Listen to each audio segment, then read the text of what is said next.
Good evening guides. நிறைய பேருக்கு ஒரு எண்ணங்கள் இருக்கும், நிறைய பேருக்கு கனவுகள் இருக்கும். அந்த கனவு என்னென்னா நல்லா படித்து நம்ம செட்டில் ஆகணுன்ட்டு. அது நல்ல ஒரு சிந்தனை. அது யாரும் எதுவும் சொல்ல முடியாது. பட் என்னென்னா நம்ம மேனேஜ்மெண்ட் கோட்டாவில் படிச்சுட்டு என்னோடய தேவைகளை முடிச்சா பரவாயில்ல. நிறைய பேர் என்ன பண்ணுறோம், கவர்மெண்ட் கோட்டாவில் படிக்கிறோம். For example medical college, engineering காலேஜ்லாம் இது கவர்மெண்ட் எவ்வளோ பணம் ஸ்பெண்ட் பண்ணுறாங்கன்னு எல்லாருக்கும் தெரிஞ்ச விஷயம். பட் நம்மளால் மேனேஜ்மெண்ட் கோட்டாவில் படிக்க முடியாதுன்னா நம்ம கவர்மெண்ட் கோட்டாவை செலக்ட் பண்ணி படிக்கிறோம். ஆனால் படித்து முடித்தோடனே நம்மளோட எண்ணங்கள் எல்லாம் என்ன இருக்குன்னா, ஒரு சிலருக்கு மட்டும், எல்லாருக்கும் கிடையாது.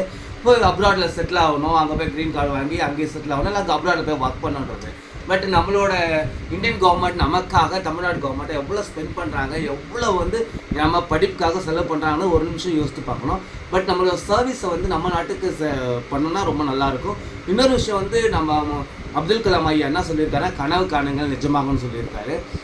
அவரோட கனவு என்னென்னா, இந்தியா வல்லரசு ஆகணும்னு தான். ஆனால் இப்போ நிறைய டெவலப்மெண்ட் இருக்குது இந்தியன்ஸ் கிட்ட, இந்திய கவர்மெண்ட் கிட்ட.